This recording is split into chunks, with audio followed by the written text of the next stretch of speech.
Hello, my name is Maria and I'm going to analyze my own consumer behavior today. To start analyze my own consumer behavior, I decided to take a survey from Valls to analyze my own segmentation. Valls categorized me to the consumer profile of experiencer and innovator.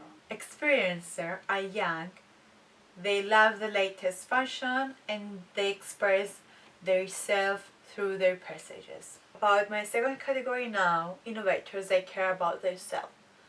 Fashion is a way to show yourself visually to other people. It's a way of communication. A tool to express myself is my appearance because it's related to my mood, to my attitude, to my values and my identity. One other characteristic about experiencer, according to Valls, they want to spend their money on products or services as a self-extension. From my personal introspection, I noticed that my buying behavior is more related to fashion and especially in vintage fashion because I have my collection of my vintage clothes and jewelries. Now I'm going to speak about my key influences on my buying behavior. The first key is the sense of touch. I believe that the sense of touch is the most important thing because you can have a personal relationship between you and the product before you buy it. For example, I bought recently a velvet legging, but before I bought it, I have a personal touch with it. And I like it because, okay, I touch the legging, oh, it's velvet, it's warm, it will be warm. I put my hair inside, and I can feel the smoothness of the fabric. Some connection in my mind, for example, I can wear them and lie in my sofa and watch them move and they can feel comfortable and relaxed. And I can imagine it while I'm touching that. So that the sense of touch is very important for me. The second element is my culture. That's interesting because my culture it has some elements from vintage fashion. In Cyprus we have those passementerie and that is a design and it's very nice and you can find it in different vintage t-shirts or dresses. It actually is a trend of fashion nowadays. Also we have some jewelry like that can be defined such as vintage fashion because this jewelry specific is made by coins with 4 pounds because we Cyprus we used to have pounds before the euro, and that could be defined vintage because of the pounds and you can wear it and you will be vintage. The last key influence is my family, of course, and I believe it's the most important because my mother influenced me to start my vintage collection of clothes and jewelry, of course, and I think my mother is a big influencer because from her collection of vintage clothes and jewelries, I influence us to make my own, so I make purchases on vintage clothes. I believe that the culture and the family is a reflection of myself and there are important things in my life. As I came in the UK, I listened about Primark shopping experience, but also about that Primark uses children labor work actually in their industry to make clothes. Also, I listened some opinions that I must not shop from there, but I didn't have any problem because I care about low prices because in my country the prices of the clothes are really high and I can't shop from there. And I thought, okay, shopping from Primark could be a perfect experience for me because the prices are too low. So why not do this? And after understanding the ethical consumer definition, I noticed that in my country we don't have those points to be clear what is ethical or not.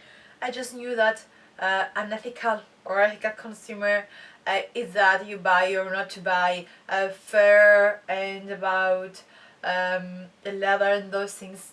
So in my mind, ethical or unethical connected with the animals, but no with labor work or environmental issues and the other things. So to understand the definition of ethical consumer, it was really important for me.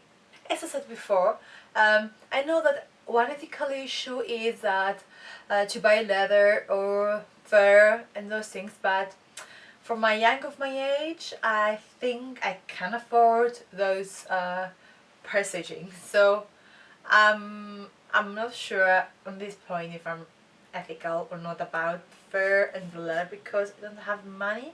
So I didn't never thought about that. One day I opened my Facebook page and a video blaming the Ag Australia company that makes the books with fur and merino wool, and they're blaming them for killing animals to make boats and those things.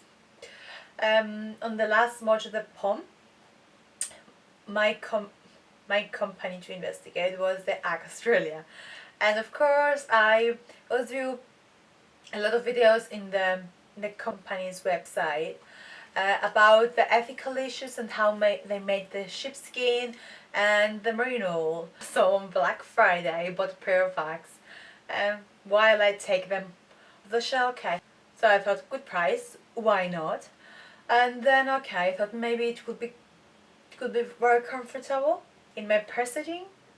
I didn't thought anything about both videos, so that makes me an ethical consumer because I don't care, just buy what I want. Yeah, I don't have any ethical issues. Maybe after that I learn now what is ethical consumer, maybe I will be in the future an ethical consumer and I can afford, I have more money to can afford green products and those things. I choose the theory of hedonic consumption because the hedonic consumption, according to Hirschman and Holbrook, the consumers in hedonic consumption, they are trying to satisfy their needs of fantasy, excitement, and fun. Hedonic consumption supplies consumers with experiential enjoyment and pleasure in multisensory and emotive aspects, and can be defined as fulfilling intrinsic motivations such as self-expression according to Acker, and identity according to Belk.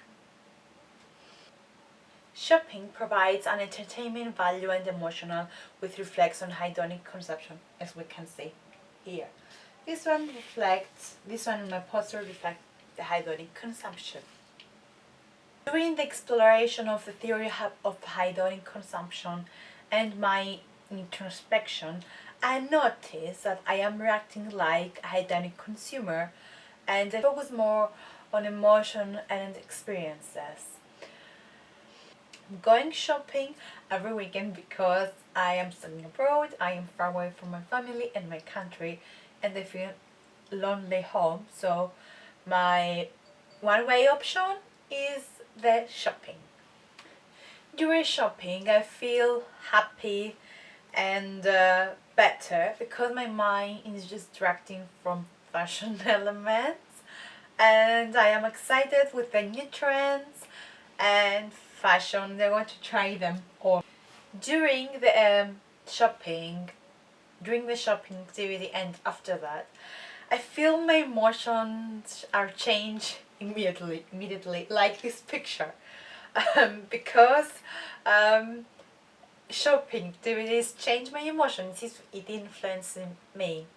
So the hedonic consumption, I believe, is a theory that suits me, it's Maria, because it's related to shopping, and I see connection between emotions and shopping and myself. And the of myself is my collection of my vintage clothes and jewelry, as you can see here. Collections has connections not only with consumption but with identity too. The collection that I have, it influences my consumer behavior because I like shopping, but I shop most vintage clothes and jewelry. According to Tina Tal, the consumers are trying to transfer the meaning of the product to themselves. For example, this ring is a vintage ring, as you can see, and I'm just transferring this meaning to myself. Boutel said that women are attractive to do the shopping activity from different factors. One factor is that they can express themselves fantasy break during their normal routine.